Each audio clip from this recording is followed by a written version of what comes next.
আচ্ছা, তোমাকে যদি বলা হয় যে √2 পাওয়ারে x-1 = 60 হলে x এর মান কত, এরকম যদি ভাইয়া এমসিকিউ এসে থাকে তাহলে তুমি কিভাবে মাত্র 10 সেকেন্ডে করতে পারবে, আজকে আমি সেই বিষয়টা তোমাদেরকে শিখায় দেব। দেখো ভাইয়া, এখানে কি আছে, √2 এর পাওয়ারে আছে x-1 = 16।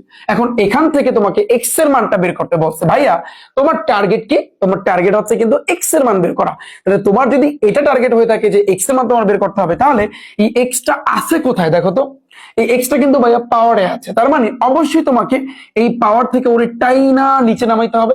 আর ওই পাওয়ার থেকে যদি তুমি ওকে নামাইতে চাও তাহলে অবশ্যই তোমার এই যে √2 আছে এই √2টাকে তোমার বাদ দিতে হবে। তাহলে বলবো ভাইয়া আমরা কিভাবে বাদ দিব, দেখো এটার উপায় হচ্ছে, দেখো বা √2 পাওয়ারে x-1 তোমার এই সাইডেও √2 আনতে হবে, কারণ দুই সাইডে যদি সেম কোনো সংখ্যা থাকে ওগুলা কিন্তু ভাইয়া কাটাকাটি যায়। তার মানে এখন আমরা কি করব, এই √2 মাথায় বলো তো কত বসালে 16 আসে। সো এখন তোমার কি করতে হবে, ক্যালকুলেটরটা হাতে নিতে হবে। সো ক্যালকুলেটর হাতে নিবা এবং √2 পাওয়ারে যদি তুমি 8 বসাও তাহলে দেখবা অ্যান্সার কিন্তু 16 আসতেছে, রাইট? তাহলে এখন দেখো ওই সাইডেও √2 এই সাইডেও √2, তাহলে আমরা এখন কি করব, কাটাকাটি দিতে পারি। কাটাকাটি দিলে এটার পাওয়ার যে x-1 ও কিন্তু ভাইয়া 9 যাবে, নামলো। আর এটার পাওয়ার যে 8 আছে ও কিন্তু ভাইয়া নিচে নামলো।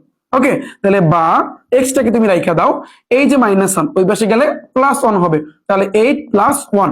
অতএব ভাইয়া x এর মানটা হচ্ছে 8 এর সাথে 1 যোগ করলে ভাইয়া 9 আসে। তাহলে আমাদের অ্যান্সার হবে কিন্তু ক নাম্বার 9।